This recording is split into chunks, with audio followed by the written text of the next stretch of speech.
Excuse me. I'm from England. I'm looking for the sun. I haven't seen it for ages. Can you show me where it is? Ah, so that's what it looks like.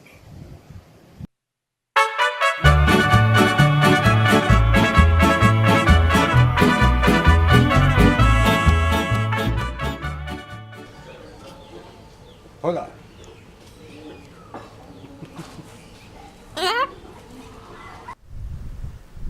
Well, it's 100 days now since we've left England, and people ask me, do I miss England? Well, there's pros and cons. In that 100 days since we've left, we've experienced 3 earthquakes, one 8.4, which is the strongest earthquake this year in the whole world. Then we had a 7.1 and a 6.3. We didn't actually feel the last 2 because fortunately where we are, it's built on nice firm rock. The first one though was so bloody strong, we still felt it. It was quite an experience as it was my first one. Poor construction has been cited as the main reason for the deaths of 225 people in Mexico City in the earthquake of 19th of September. Complaints had been made before the tragedy, but no action was taken. These pictures show the effects inside the house of a family who had been staying at our hotel. Anyway, people ask me, do I miss England? I had a fresh plate of mango this morning. Lovely fresh coconut juice here. Lovely view of the sea. It's about 28, 29 degrees with a slight breeze coming in. Do I miss England? Yes, behind me you see the pagan Morris dancers enacted here by some young girls they probably kidnapped from a village to perform this. You can see they're probably very deeply in pain and beating each other with sticks. Hopefully this will end soon, because I really feel sorry for them. You can see the people here are quite barbaric. They're clapping and applauding, liking the sport. And still on Hastings Pier, here you see a group of older Morris dancers. They're a bit more nasty, this lot, because they've been in captivity much longer than the younger ones or so. They also say some bad jokes, which you don't want to get to hear too much of, otherwise you could go deaf. Here again they're beating each other with stakes, and in this part of Sussex it seems to go down well. You can see by the spectators watching.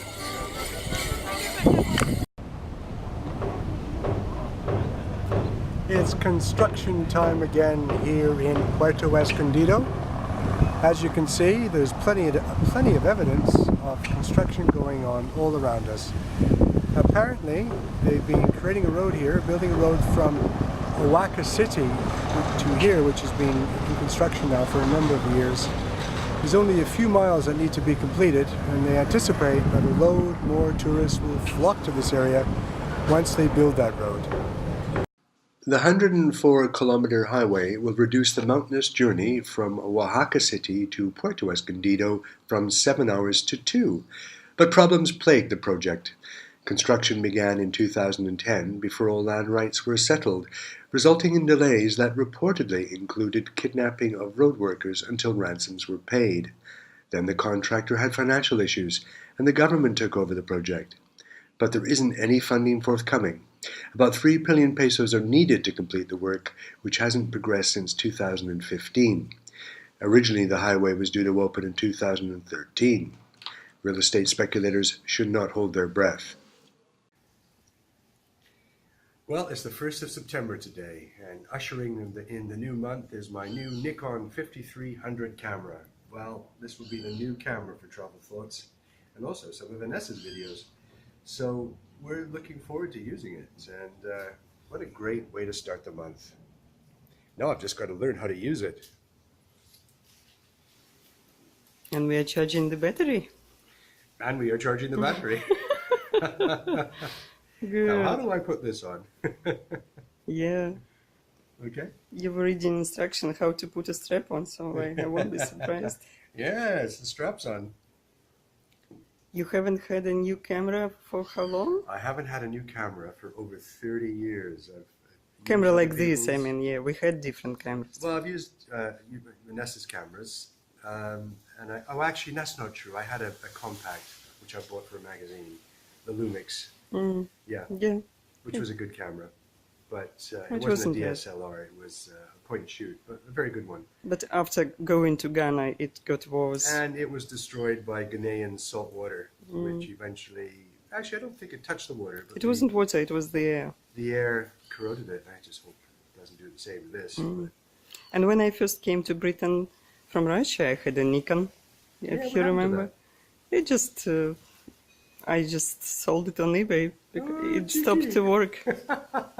Yeah, I Yeah. sold it something So my for 10 second pounds. new camera in over 30 years, but this one is for me, whereas the other one was for publishing when I did the magazines.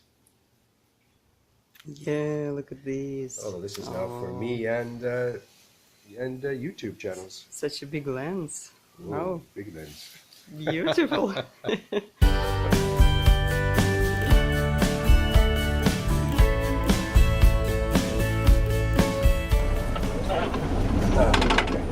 We are going to the Barra, which is the river which joins the sea, it joins the ocean. And there's apparently in the there are no tunnels. But, You are in Colectivo. we are in Collectivo, yes. How? As you can see, they don't have seatbelts. Yeah, very comfortable here. You've got to hold on. No health and safety.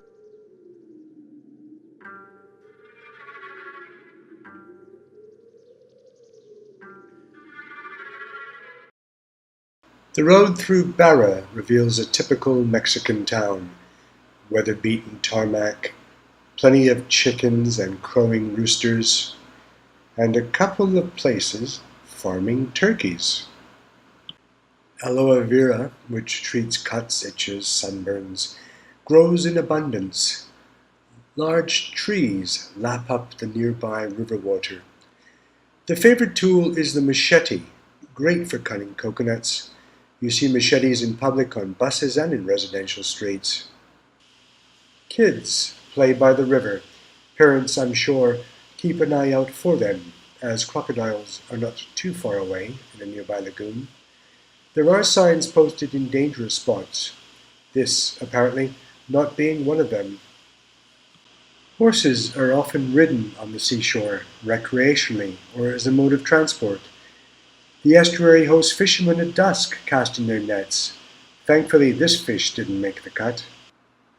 Driftwood punctuates miles of Pacific Ocean sand, and in Mexico, everyone seems to have a dog of varying sizes. Hola!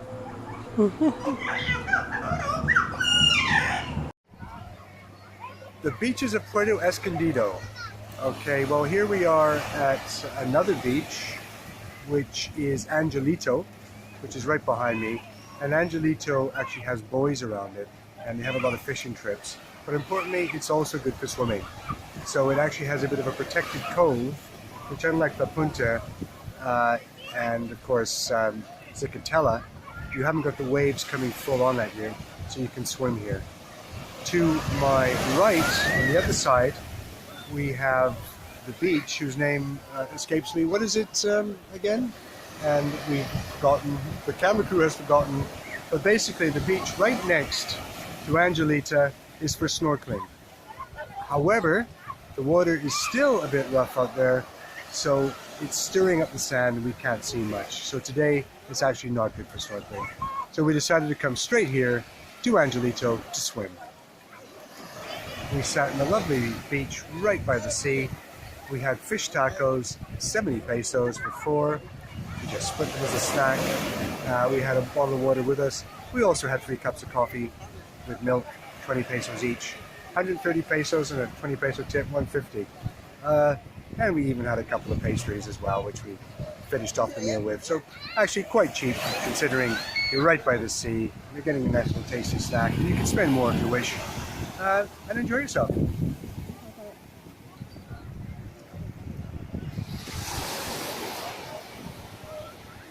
And right next to Angelita are fishing nets, just to show you that it's actually a working little cove as well, not just for beach people. I can see you're cooking something nice. What is it? Yes, I'm cooking. They actually had Canadian streaky bacon in the supermarket. And I actually haven't Wow. seen that for ages. It's quite nice to have. Canada's quite popular. I should say Canadians are quite popular because they come down a lot and they come to a lot of these resorts in southern Mexico. So they have Canadian goods. So you're missing English breakfast? No, Canadian breakfast is fine. Eggs, bacon, similar to English, but just cuts of bacon are different. England are like the big back bacon. Canadians like their streaky, fatty bacon, which is quite nice too. In Mexico, they also put scorpions in their breakfast, as far as I know. Oh, scorpions, they don't really do that in Canada because you can't get good fresh scorpion. England, I think, is the same. It's very difficult to get fresh scorpion unless you import them. You can buy it in delicatessen, probably. Maybe, I've never inquired. But I know that Mexicans truly eat grasshoppers. They can be very spicy. It's like a snack. Yeah, someone told me that, but I've never seen it, and I haven't seen grasshoppers for sale. But we see them everywhere on our path to the kitchen. No, they're full of protein, so long as you can catch it. Yeah, we'll go foraging soon. Okay.